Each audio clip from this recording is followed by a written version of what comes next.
आज आपसे दो लाइनें डिस्कस करना चाहता हूं दोस्तों। बहुत महत्वपूर्ण है और ये दो लाइनें आपके जीवन की दशा और दिशा दोनों का निर्धारण कर सकती हैं। हम में से बहुसंख्य लोग रोजमर्रा की जिंदगी में इन लाइनों का उपयोग करते हैं। सीताराम सीताराम सीताराम कहिए, जाहि विधि राखे राम ताहि विधि रहिए। इसका अर्थ यह है कि जिस विधि से आपको परमात्मा रखना चाह रहा है, आपको उसमें जीने की आदत डाल लेनी चाहिए। इसमें हम एक शब्द का हेरफेर कर देते हैं कि जाहि विधि रहे राम ताहि विधि रहिए।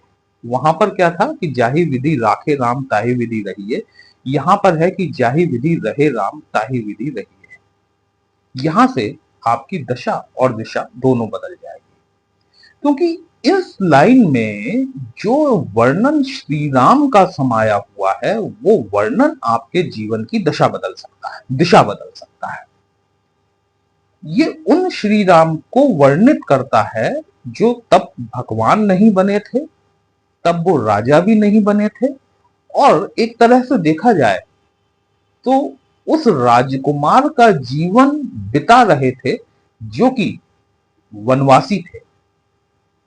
साथ में सिर्फ एक धनुष था जिसका कि नाम कोदंड था, पत्नी सीता थी और भाई लक्ष्मण थे।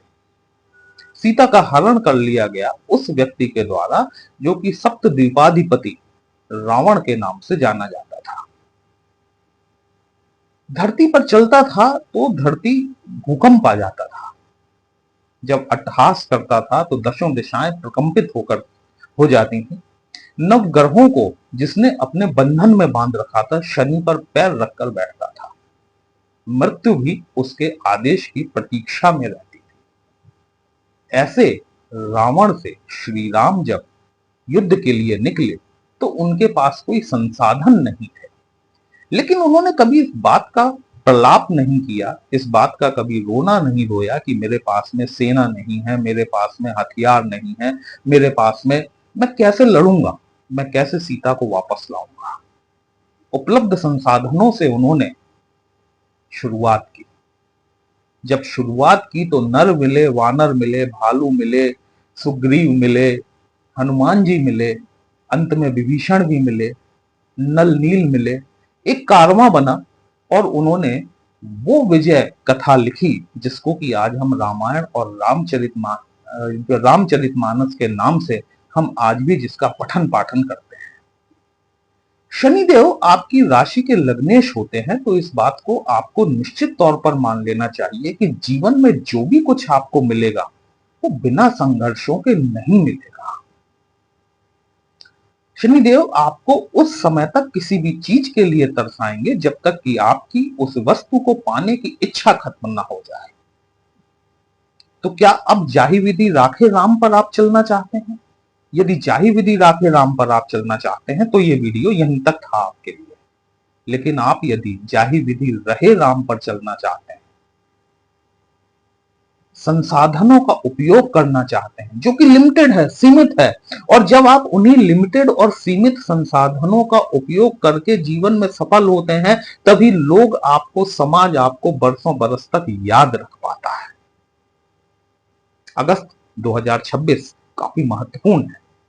बहुत सारे प्लैनेट अपना राशि परिवर्तन करने वाले हैं। इन राशि परिवर्तन का आपकी राशि और लग्न पर क्या प्रभाव पड़ेगा, वही हम लोग आज डिस्कस करने वाले हैं। नमस्कार दोस्तों, कैसे हैं आप सभी? मैं आपका ज्योतिष मित्र श्लोक वर्मा आपके अपने चैनल श्री हनुमंत कृपा में आपका हार्दिक स्वागत करता हूं, अभिनंदन करता हूं। साथ ही अपने बड़े भैया श्री हनुमान जी से करबद्ध निवेदन करता हूं कि अपने हनुमत कृपा परिवार के सभी सदस्यों को, नए जुड़ने वाले सभी सदस्यों को सुख समृद्धि प्रदान करें, उन्हें उनके कार्यों में आशा की सफलता प्रदान करें। ये जो मेरे पीछे आप 11 का लिखा हुआ, सॉरी 10 का लिखा हुआ अंक देख रहे हैं, ये इस बात को दिखाता है कि या तो आपकी राशि मकर है या फिर आपकी लग्न मकर है। आगे बढ़ने से पहले एक बार वर्तमान ग्रह गोचर की स्थिति पर विचार कर लेते हैं, जिससे कि आपको समझने में थोड़ी सी आसानी रहेगी। शनिदेव आपके लग्नेश होते हैं, आपको पता है धन भाव के स्वामी होते हैं। धन भाव में वर्तमान परिस्थिति में राहु महाराज बैठे हुए हैं, और जब राहु महाराज सेकंड हाउस में जाकर बैठे हुए हैं तो इसका सीधा सा तात्पर्य यह है कि 180 डिग्री पे केतु महाराज आपके अष्टम भाव में गोचरस्थ है। शनिदेव तृतीय भाव में मीन राशि में गोचर कर रहे हैं और 27 जुलाई 2026 को ये वक्री हो चुके हैं। बुध के नक्षत्र रेवती नक्षत्र में जाकर वक्री हुए हैं। बुध आपके छठवें घर का स्वामी है, साथ ही साथ भाग्य भाव का स्वामी।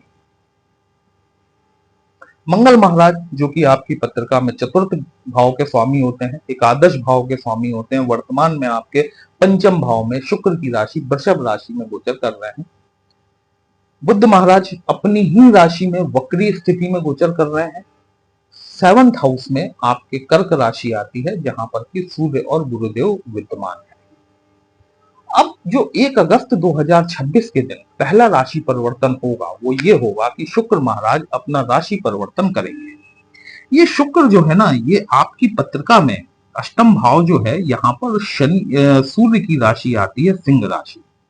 निश्चित तौर पर मकर राशि कुंभ राशि वालों के लिए सूर्य की स्थिति शुभ नहीं मानी जाती है ना। तो जब शुक्र यद्यपि आपके शनि के मित्र हैं, इसके बावजूद भी ये अष्टम भाव में जब गोचर कर रहे हैं तो ये अपनी शत्रु राशि में गोचर कर रहे हैं, वहीं केतु के साथ में बैठे हुए हैं। ये एक ज्यादा समस्या वाली बात थी। यद्यपि जब आपके 9th हाउस में गोचर करना शुरू करेंगे, आपके भाग्य का भाव है, पिता का भाव है, धर्म का भाव है, शुक्रदेव भी गुरु हैं, भले ही दैत्य गुरु हैं लेकिन गुरुदेव हैं। यहां पर इनके शुक्र के मित्र शनि के मित्र बुध की राशि कन्या राशि फॉल करती है, जहां पर कि शुक्रदेव जाकर नीचस्थ हो जाते हैं। लेकिन जब भी कोई प्लैनेट अपनी नीच राशि में गोचर कर रहा होता है और अपनी सप्तम दृष्टि से, जो कि संपूर्ण दृष्टि कही जाती है, अगर उससे वो अपने उच्चत्व वाली राशि को देखे तो वहां पर नीच भंग राजयोग का निर्माण होता है। आपकी पत्रिका में यदि शुक्र बहुत अच्छी कंडीशन में जाकर बैठे हुए हैं तो निश्चित मानिए भाग्य का सहयोग अचानक से आपको बढ़ता हुआ दिखाई देगा। कुछ वैभव विलासता की चीजों की तरफ आपका आकर्षण हो सकता है। साथ ही साथ यदि, चूंकि मैंने कहा कि शुक्र भी गुरु हैं, भले ही दैत्य गुरु हैं तो क्या हुआ, लेकिन हैं तो वो भी गुरु। धार्मिक स्थलों की यात्रा हो सकती, किसी प्रकार के जिसको कि हम कहते हैं कि अकल्ट साइंसेज में आप इन्वॉल्वमेंट आपका देखने के लिए मिल सकता है। आप हो सकता है कि इस दौरान कोई पढ़ाई शुरू करें, कोई आपको गुरु मिले, जो गुरु आपको कोई मंत्र दे, आप उस मंत्र की साधना करें, उस मंत्र का जप शुरू करें, वहां से आपको भाग्य का सहयोग यहां पर मिलता हुआ जरूर दिखाई देता है। 3 अगस्त 2026 के दिन मंगल महाराज, जैसा मैंने आपसे कहा कि आपके चौथे घर के और एकादश भाव के स्वामी होते हैं, वर्तमान में आपके पंचम भाव में गोचर कर रहे थे, राशि परिवर्तन करेंगे और छठवें घर में गोचर करना शुरू करेंगे। देखिए, मंगल का वर्तमान गोचर जो है ये शुक्र की राशि टॉरस साइन आपके 5th हाउस में फॉल करता है। मंगल की शुक्र के साथ में बहुत अच्छी नहीं बनती। ठीक यही कंडीशन मंगल की बुध के साथ भी नहीं बनती। लेकिन मंगल जब 6th हाउस में गोचर करेंगे, युद्ध का देवता है, आत्म अनुशासन का देवता है, सेना नायक है। जब ये मंगल महाराज यहां पर बैठेंगे तो यहां पर शत्रुहंता योग का निर्माण करेंगे। मंगल अपनी सप्तम दृष्टि से आपके 12वें भाव को देखेंगे। थोड़ा सा ध्यान रखने की आवश्यकता रहेगी। जो चीजें आपकी कोर्ट कचहरी वगैरह पहले से चल रही हैं, वहां पर आपको सफलता मिल सकती है, लेकिन किसी नए विवाद को जन्म ना दें। क्योंकि ये जो 6th हाउस है ना, जब ये 6th हाउस में प्रॉब्लम क्रिएट होती है तो उसका रिजल्टेंट आपको 12th हाउस में देखने के लिए मिलता है। यदि मंगल आपकी पत्रिका में शुभ स्थिति में जाकर बैठे हुए हैं, विदेश जाने के लिए आप प्रयासरत हैं, तो आपको अपने प्रयासों में तेजी लाने की आवश्यकता है। विदेशों से संबंधित कार्य व्यवसाय करते हैं, यदि विदेशों से आपकी फॉरेन इनकम जनरेट होती है, लाभ मिल सकता है आपको। मंगल की अष्टम दृष्टि आपके 1st हाउस पर पड़ेगी। यद्यपि यहां पर शनि की राशि, आपके लग्नेश होते हैं ना शनिदेव, तो शनि और मंगल की आपसी शत्रुता है। लेकिन फिर भी एक चीज का बेनिफिट होगा कि मंगल महाराज जब छठवें घर में आएंगे तो शनि की तीसरी दृष्टि से बच जाएंगे, मतलब आपकी संतान, आपके लव रिलेशन के ऊपर जो एक खतरा मंडरा रहा था, वो खतरे से आप बचेंगे, आपकी संतानें बचेंगी। लेकिन यहां पर थोड़ा सा अति आत्मविश्वास, अति हर चीज की बुरी होती है, याद रखिएगा। अति आत्मविश्वास से आपको बचना चाहिए, क्योंकि मंगल जो है ना, ये कभी कभी आत्ममुग्ध कर देते हैं। कई बार चीजें जब हमारे फेवर में हो रही होती हैं तो हम अति आत्मविश्वास में आ जाते हैं और फिर कुछ हम ऐसी गलतियां कर जाते हैं जिसका कि परिणाम हमें आगे चल के भुगतना पड़ता है। मंगल की चौथी दृष्टि जो पड़ेगी वो आपके भाग्य भाव में बैठे हुए शुक्र के साथ में पड़ेगी। मंगल क्योंकि 6th हाउस में बैठे हुए हैं, आपके घर के स्वामी हैं, आपके मानसिक शांति, सुख शांति, भूमि भवन वाहन से संबंधित चौथे भाव के स्वामी हैं, लाभ भाव के स्वामी हैं, शुक्र के साथ में संयोजन कर रहे हैं। कहीं ना कहीं आपको भौतिक विलास की सुविधाओं में बढ़ोतरी होते हुए देखने के लिए मिलेगी, जिसे हम एक आत्मिक शांति कहते हैं। यहां पर आपको वो चीजें देखने के लिए प्राप्त होंगी। मानसिक सुख संतुष्टि, यदि कोई प्रॉपर्टी आप खरीदना चाह रहे हैं, यदि कोई वाहन आप खरीदना चाह रहे हैं, निश्चित तौर पर आप आगे बढ़ सकते हैं और खरीद सकते हैं। बुध महाराज जो कि आपकी पत्रिका में अपनी ही राशि में गोचर कर रहे हैं, अपना राशि परिवर्तन करेंगे 5 अगस्त को और आपकी पत्रिका के सप्तम भाव में कर्क राशि में गोचर करके सूर्य के साथ बुधादित्य नामक राजयोग का निर्माण करेंगे। गुरुदेव बृहस्पति भी आपके सप्तम भाव में बैठे हुए हैं, लेकिन 16 अगस्त तक जब तक ये सूर्य के साथ बैठे हुए हैं अस्त कंडीशन में है। कोई भी प्लेनेट जो कि अस्त कंडीशन में होता है उससे ज्यादा उम्मीद लगाना बेमानी होता है, क्योंकि वो आपको वो रिजल्ट नहीं दे पाएगा, चाहे वो अच्छे रिजल्ट हो या बुरे रिजल्ट हो, वो किसी भी प्रकार के रिजल्ट नहीं दे पाएगा। अब गुरु बृहस्पति की स्थिति जो है मकर राशि की पत्रिका में शुभ नहीं होती, क्योंकि 12th हाउस के लॉर्ड होते हैं और साथ ही साथ तीसरे घर के भी स्वामी होते हैं, जिसे हम पराक्रम का भाव सोफिस्टिकेटेड लैंग्वेज में कहते हैं। यदि बिल्कुल फैक्चुअल बात की जाए तो ये संघर्षों का भाव है। इसलिए गुरु की स्थिति भाव आधारित तो ठीक नहीं होती, लेकिन यदि आपकी पत्रिका में यदि वो शुभ स्थिति में जाकर बैठे हुए हैं तो भी आपको 16 अगस्त तक इनसे कोई बहुत ज्यादा उम्मीदें रखने की आवश्यकता नहीं है। राहु की पंचम दृष्टि में मंगल महाराज आएंगे, इसलिए मैंने आपसे कहा कि राहु मंगल का संयोग जो है ये कहीं अंगारक नामक योग दोष का निर्माण करता है। तो व्यर्थ वाद विवाद से उलझने से आपको बचना चाहिए। बुध जब आपके 7th हाउस में आएंगे थोड़ा सा कैलकुलेटिव हो जाएंगे। यहां पर बुध देव का ट्रांजिट आपको थोड़ा सा कैलकुलेटिव बनाएगा, लेकिन ये थोड़ा सा जो कैलकुलेशन है ना, ये कहीं ज्यादा ना हो जाए, इस बात का ध्यान रखिएगा। क्योंकि कई बार हमारा जो ज्यादा कैलकुलेशन होता है ना किसी भी चीज को, वो उस वक्त को निकाल देता है।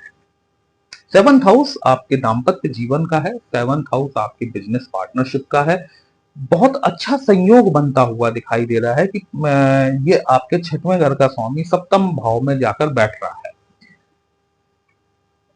आपको कर्ज यदि लेना है, यदि आप कोई बिजनेस स्टार्टअप करना चाह रहे हैं जिसके लिए आपको लोन की आवश्यकता है, यदि आप कोई नया पार्टनरशिप ढूंढ रहे हैं, यहां पर आपको लोन मिल जाएगा इजीली।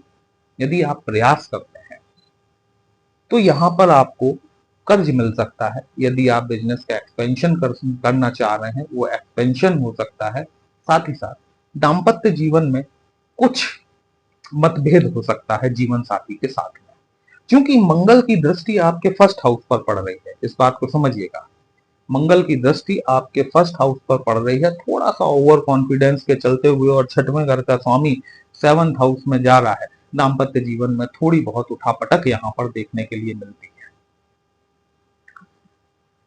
सूर्य महाराज अपना राशि परिवर्तन करेंगे 16 अगस्त 2026 को और अपनी ही राशि में अष्टम भाव में गोचर करना शुरू करेंगे। ये परिवर्तन काफी महत्वपूर्ण होगा, क्योंकि अगस्त 2026 में इस साल का दूसरा सूर्य ग्रहण लगने वाला है। ये सूर्य ग्रहण भारत में दिखाई नहीं देगा, लेकिन ब्रह्मांड में तो लगेगा। खगोल मंडल में तो राहुदेव सूर्य को ग्रस्त लेंगे। अष्टम भाव बेसिकली उन चीजों का है जहां से कि आपको अनअर्न्ड मनी देखी जाती है, मतलब जिसके लिए आपको ज्यादा प्रयास ना करना पड़े। लेकिन चूंकि राहु की दृष्टि में सूर्य नारायण रहेंगे यहां पर 16 अगस्त ऑनवर्ड्स, कोई पैतृक संपत्ति, कोई विरासत, इंश्योरेंस का पैसा, या फिर आप अष्टम भाव से जुड़े हुए क्षेत्रों में काम करते हैं तो आपको लाभ देखने के लिए मिल सकता है। लेकिन अष्टम भाव एक चीज की सावधानी बरतने की आवश्यकता होती है।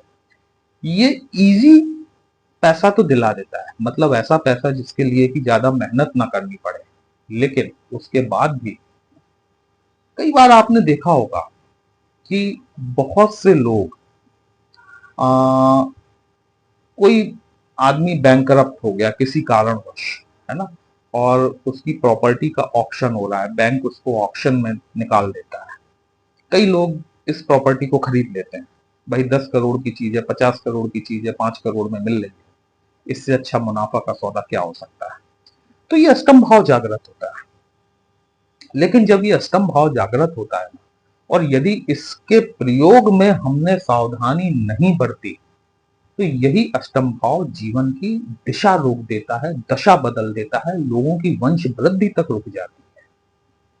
इस बात को समझना बहुत जरूरी है कि अनअर्न्ड मनी का यदि आप जरा भी दुरुपयोग करते हैं या फिर इस भाव से संबंधित चीजों का, भले ही वो एस्ट्रोलॉजी ही क्यों ना हो, है ना, भले वास्तु क्यों ना हो, भले तंत्र मंत्र क्यों ना हो, तांत्रिक हो आप, मांत्रिक हो, साधक हो आप, लेकिन अगर आप अपनी क्षमताओं का गलत दुरुपयोग कर रहे हैं, मतलब उसे यूटिलाइजेशन में उसके आप उसको दुरुपयोग के रूप में ले रहे हैं, तो ये जब अष्टम भाव अपना कार्य करता है ना तो आदमी त्रस्त हो जाता है। यहां पर ये सावधानी रखने की आवश्यकता रहेगी, क्योंकि ये सेकंड इनकम, क्योंकि एर्थ हाउस का लॉर्ड जब एर्थ हाउस में आकर बैठेगा, ये आपको ऐसा पैसा दिलवा सकता है जो कि आपके लिए अनएक्सपेक्टेड है।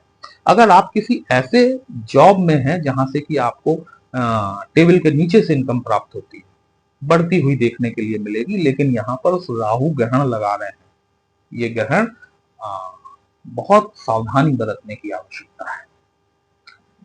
आपके बुद्ध महाराज जो हैं ये आपके नवम भाव के स्वामी होते हैं। गणपति आराधना, गणपति जी को मोदक चढ़ाना, गणपति जी को हरि दूर्वा चढ़ाना, ओम गंग गणपति नमः मंत्र का जाप करना आपके लिए नितांत लाभकारी रहेगा। वीडियो कहीं भी अच्छा लगा हो अपने चैनल को लाइक, शेयर और सब्सक्राइब जरूर कर लीजिएगा। हमसे यदि पत्रिका का विश्लेषण करवाना चाहते हैं, व्हाट्सएप नंबर थंबनेल में दिया गया है। दोस्तों, पर्सनल कंसल्टेशन पेड होता है, एक छोटी सी फीस आपको पे करनी होती है। आपकी समस्या का उचित समाधान हमारे द्वारा करने का प्रयास जरूर किया जाता है। चलिए फिर मिलते हैं, तब तक के लिए जय श्री राम।